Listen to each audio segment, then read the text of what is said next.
What happens when a royal scandal meets a razor-sharp interviewer in front of millions? Tonight, you're about to witness the beginning of an unforgettable clash between Meghan Markle and Piers Morgan. An interview that started as polite and ended in chaos. By the time this segment was over, the audience was squirming in their seats, and Piers Morgan would face the hardest decision of his broadcasting career. The studio lights glared like 1,000 watchful eyes, bathing the set in an artificial glow that matched the tension hanging in the air. The familiar theme music faded, and the camera zoomed in on Piers Morgan, who adjusted his tie with quiet authority and offered his signature smile. "Ladies and gentlemen, welcome back," he began smoothly, his tone polite but firm. "Tonight I'm joined by Meghan Markle, Duchess of Sussex, or, as she now prefers to be known, Meghan, independent entrepreneur and advocate." The audience applauded dutifully, though a few in the crowd exchanged wary glances. Meghan entered from stage left, her white silk blouse catching the lights just enough to shimmer beneath a perfectly tailored black blazer. She walked confidently toward her seat, her smile small and calculated, as though she already knew something no one else did. Meghan Piers stood to greet her with a handshake. "Thank you for being here." "Of course," she replied, taking her seat and crossing her legs delicately. "Happy to clarify some things.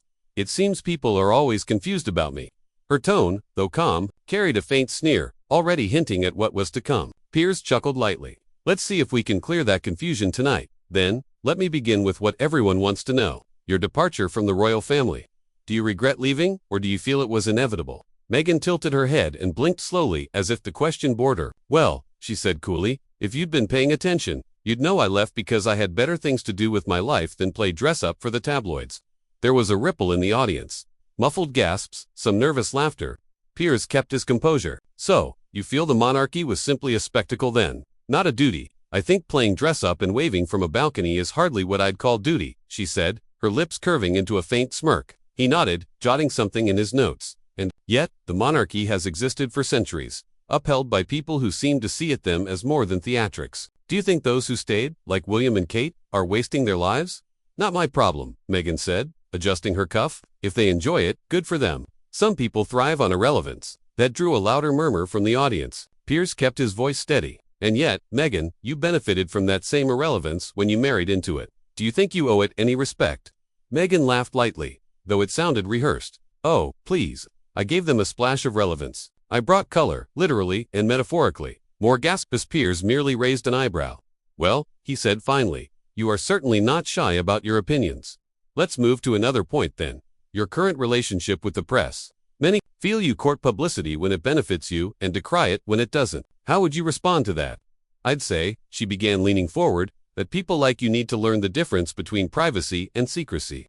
But then again, if you understood that, you wouldn't have made a career out of pestering people." That jab landed. Even some audience members flinched, but Piers only smiled faintly. "If that's how you feel, Meghan," he said, his voice calm, "then this is going to be a fascinating evening." And already, you could feel the temperature rising in the room. When tension simmers just below the surface, it's only a matter of time before the mask slips.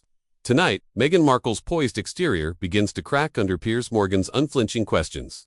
And the studio feels the chill. By the time this segment ended, it wasn't just Meghan who looked uncomfortable. The audience was shifting in their seats, unsure whether to clap, gasp, or walk out themselves. The cameras rolled on as Meghan adjusted the lapel of her black blazer, her smile growing tighter by the minute. Her white blouse glimmered under the studio lights, but her expression betrayed irritation she could no longer fully hide. Piers leaned back in his chair, flipping through his notes with deliberate care. "Let's talk about Harry," he began softly, though his eyes locked on hers with quiet determination. "You and Prince Harry's relationship has been the subject of worldwide fascination. Many people feel he has changed significantly since meeting you. Some even say he's distanced himself from his family because of you. How do you respond to that?" Meghan's eyes narrowed just a fraction, though her voice was syrupy sweet. "Oh, Piers, I'm sorry you're so invested in someone else's marriage. Are you happy at home? Do you even have a wife?" The audience collectively inhaled. Piers kept his composure, smiling faintly. "Happily married. Thank you. But we're here to talk about you and Harry, not me." "Of course you are," she replied coolly, "because people like you need a villain to keep your ratings up." How quaint. Ignoring the jab, Piers pressed on. "Many royal watchers say Harry has become more isolated, more angry, more, for lack of a better word, withdrawn since leaving the UK. Do you feel any responsibility for that?" Meghan let out a short laugh, her tone cutting. "Oh, you really believe everything you read in the tabloids, don't you? He's happier than he's ever been. I'm sorry if that ruins your narrative." A ripple of uneasy chuckles ran through the crowd. Piers tilted his head, his voice still measured. So, no regrets, no second thoughts about how it's impacted his relationship with his brother, his father, the institution that shaped him. None, Meghan snapped, her tone sharper now. I don't lie, awake at night worrying about people who wouldn't lift a finger when I needed them. Is that clear enough for you? Piers raised an eyebrow at her tone, but he didn't waver. Crystal, let's move on then. Your work with charities. Some have accused you of using these causes as photo opportunities rather than sincere efforts. How would you respond to that criticism? She uncrossed and recrossed her legs, leaning back with a smirk. Oh, that's rich. People criticize me if I don't show up, then accuse me of vanity if I do. You really can't win when you're me. Piers nodded slowly. Some might say that's the price of being a public figure. Scrutiny comes with the territory. And some might say, Meghan cut in icily, that you wouldn't know sincerity if it bit you in the Meghan. Piers interrupted gently. Please, this is a family show. More gasps and awkward giggles from the audience. Meghan waved a dismissive hand, her painted smile returning. Fine, let's keep pretending this is civil. Piers smiled faintly at her. Choice of words, but continued, you've also said before that the royal family was cold to you, distant, even cruel at times. But several affairs, off the record, of course, have described you as difficult, demanding, even manipulative. How would you respond to those accusations? Her smile vanished completely now, replaced by a flash of anger. I'd say those staffers should grow a spine and say it to my face instead of hiding behind anonymity. Cowards, the lot of them. Even the camera operators seemed to hesitate as they framed the shot, sensing the air thickening with hostility. Yet, Piers pressed, there's a consistent pattern in what they say. Could they all be wrong? They're bitter because I dared to speak my mind, Meghan shot back. Because I wouldn't just nod and smile like a good little duchess while they whispered about me in hallways. For the first time, Piers leaned forward, his voice dropping just slightly. Do you feel you ever made mistakes? That you could have handled things differently? Meghan blinked slowly, her tone dripping with sarcasm. Oh, sure. My mistake was ever thinking this family, this institution, or people like you could be decent. An audible gasp came from the front row, but Piers didn't flinch. He straightened his notes calmly, letting her words linger in the air. Meghan, he said finally, voice even, you've made it quite clear what you think of the royal family, the press, and apparently me. But I do have to ask, do you even care what the public thinks anymore? Or is it all just about Meghan now? Her lips curled into a thin, defiant smile. I care about what matters in public opinion. Frankly, Piers, it doesn't matter. The audience shifted uncomfortably. A few nervous laughs peppered the silence. Piers sat back, his hands clasped calmly on his lap, though his jaw tightened slightly. Well, he said softly, thank you for your honesty. If nothing else, it's illuminating. The cameras cut briefly to commercial, but even then, the tension in the studio was so thick you could almost taste it. By now, the audience wasn't just uneasy, they were squirming. Meghan Markle's thin veneer of charm was slipping fast and Piers Morgan, though still composed, was clearly nearing his limit. As the minutes dragged on, the tension turned electric. What began as an interview was devolving into a battlefield of pride and ego. With the studio audience caught in the crossfire, the cameras came back from commercial to find Meghan sitting stiffly on her side of the stage. Still in her crisp white blouse and tailored black blazer, her arms were crossed now, her jaw tight, her eyes flicking away from Piers as he shuffled his notes with deliberate calm. The air in the studio was different now, colder, heavier. Even the audience seemed quieter, uncertain if they should keep clapping between segments. Piers looked up with that trademark smile, tight, professional, but his eyes betrayed a certain resolve. Welcome back, he began smoothly, his voice as measured as ever. We're here with Meghan Markle, discussing her journey, her work, and her views on, well, nearly everything. Meghan exhaled through her nose, her lips forming a tight smile that didn't quite reach her eyes. I think we've covered just about everything there is to cover, she said flatly. Oh, I wouldn't say that, Piers replied lightly. We've only just begun. A few uneasy chuckles from the audience. Piers leaned slightly forward. Let's talk about your departure from the royal family. You've said before that you felt trapped, stifled, unprotected. Do you believe the monarchy itself is fundamentally flawed? Meghan uncrossed her legs and leaned back with a dry laugh. You really can't help yourself, can you? Always digging, always trying to find fault. Piers tilted his head, unbothered. It's a question, Meghan, not a fault.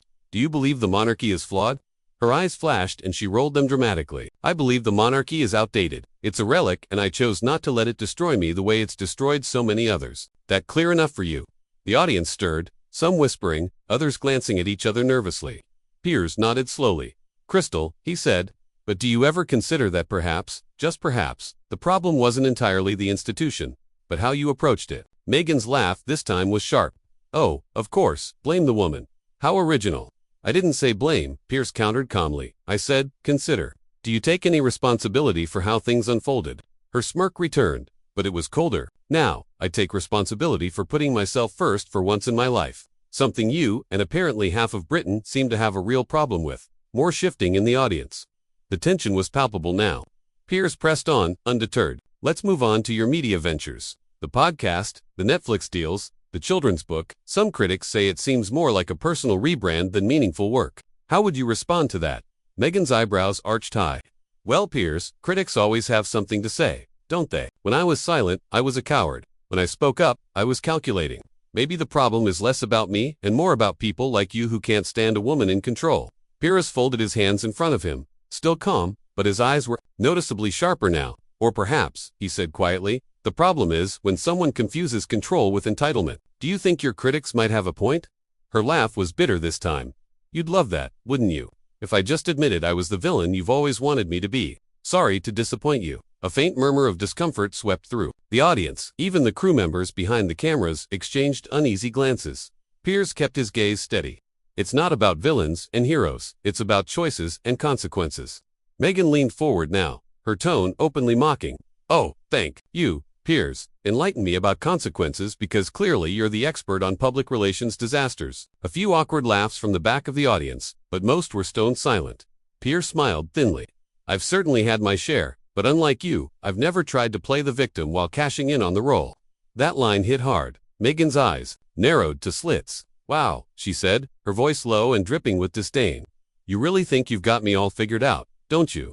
The bitter old man with his little TV show finally gets his chance to take down the Duchess. That's not what this is, Piers said firmly, though his jaw was set now. Really? Meghan scoffed, throwing up her hands. Because it sure feels like a witch hunt to me. Maybe next you'll ask if I float when you throw me in the river. The audience gasped audibly at the remark, and Piers actually blinked at the audacity of it. He took a long breath before speaking again, his voice quiet but laced with steel. You know, he said evenly, I came into this interview hoping to have an honest conversation about the choices you've made, the legacy you're building. But it's becoming increasingly clear that you're not interested in honesty. Meghan, just in playing the same tired game of deflect and insult. Meghan smirked and crossed her arms. Oh, please, spare me the self-righteous lecture. You're just mad I'm not crying into your shoulder like the rest of your guests. The audience was dead silent now. The temperature in the room had dropped noticeably and the camera zoomed in on Piers as he sat perfectly still, his fingers tapping once on the desk. Well, he said finally, his voice deceptively calm. I think we've given you plenty of time to show the world who you really are, and you haven't disappointed. Meghan arched an eyebrow and leaned back, clearly pleased with herself. Piers offered the faintest of smiles. Let's take another break, he said quietly, and the cameras cut to commercial, but not before they captured the glint of something dangerous in his eyes. When the cameras came back from commercial, the air in the studio was thick with tension, like a storm cloud about to burst. Meghan sat with her arms folded defiantly, and Piers, though still outwardly composed, had fire in his eyes. What started as a high-profile interview had turned into a slow-motion implosion, one that nobody in the studio would ever forget. The red light on the camera blinked back to life, and the audience, still hushed, offered a half-hearted round of applause. Meghan sat rigid in her chair, adjusting the sleeves of her crisp white blouse under the black blazer, her chin held high. Piers leaned slightly forward, his hands folded neatly on the desk in front of him. His trademark smile was gone, replaced by a taut line across his face. Welcome back, he said evenly, though his voice carried a weight that suggested this segment would be different. We're here with Meghan Markle, though it seems the conversation we hope to have tonight has taken quite a turn.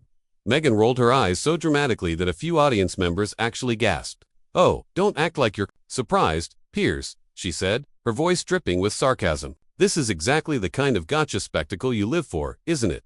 Piers cocked his head slightly. Actually, Meghan, what I live for is asking real questions and getting real answers. Something you seem determined not to give. Her lips curved into a smug smile. Maybe that's because your questions aren't worth answering. The audience shifted uncomfortably. Someone coughed. Someone else muttered, wow, under their breath. Piers took a breath, visibly fighting to maintain composure. All right, he said, let's try one more time. Earlier, you said you left the royal family because you were trapped and stifled. Fine, but do you ever reflect on the fact that you knew, or should have known what you were walking into? Do you take any responsibility for that choice? Meghan gave a dry laugh. Ah, yes, the classic blame the woman narrative. She should have known her place. How original. This isn't about place, Piers said firmly, leaning it forward. Now this is about accountability. Do you take any? I take accountability for not letting that institution destroy me, she shot back. Does that count? The audience murmured.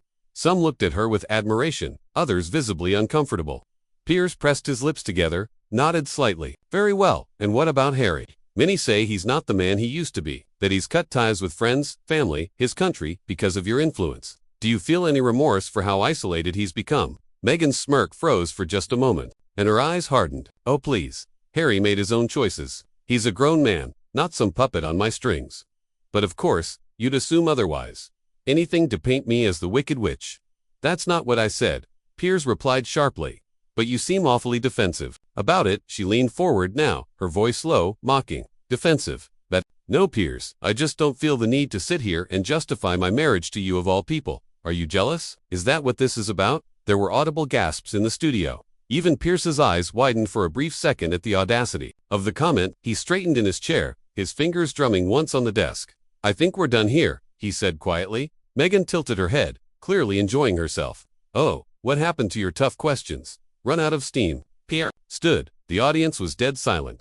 Even the cameraman froze. No, he said, his voice cutting through the silence like a blade. What I've run out of is patience. Meghan's smirk faded slightly, replaced with a faint look of surprise. You came here, he continued, his voice calm, but full of steel, with a chance to tell your story, to answer questions millions of people have about the choices you've made. Instead, you've spent the past hour being smug, dismissive, and quite frankly insulting. Not just to me, but to everyone watching. Meghan opened her mouth, but Piers held up a hand. Save it, he said sharply.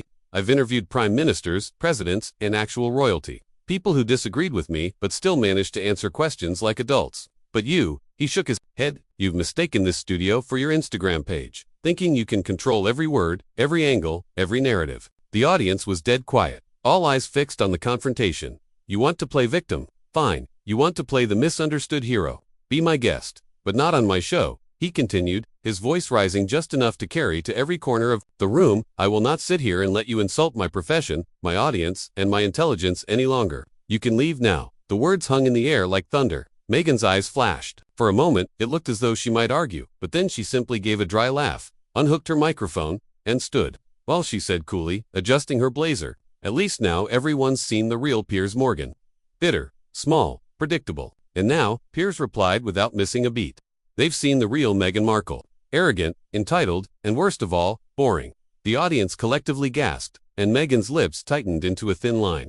Without another word, she turned, on her heel, her heels clicking sharply against the floor as she strode toward the exit. The cameras followed her until she disappeared behind the curtain, the sound of the studio door closing echoing like a final curtain drop. Piers adjusted his tie, sat back down, and looked straight into the camera. Ladies and gentlemen, he said, his voice perfectly calm again. I believe that just about sums it up. We'll be back after the break. The studio erupted into stunned applause as the screen faded to black. What do you think? Did Piers go too far? Or was Meghan's attitude her own undoing? We want to hear what you think. Drop your thoughts in the comments below. If you enjoyed this incredible moment and want more stories like it, don't forget to hit that like button and subscribe to our channel for more dramatic behind-the-scenes showdowns, exclusive interviews, and the stories nobody else dares to tell. Turn on the notification bell so you never miss the next big moment. Thanks for watching, and we'll see you in the next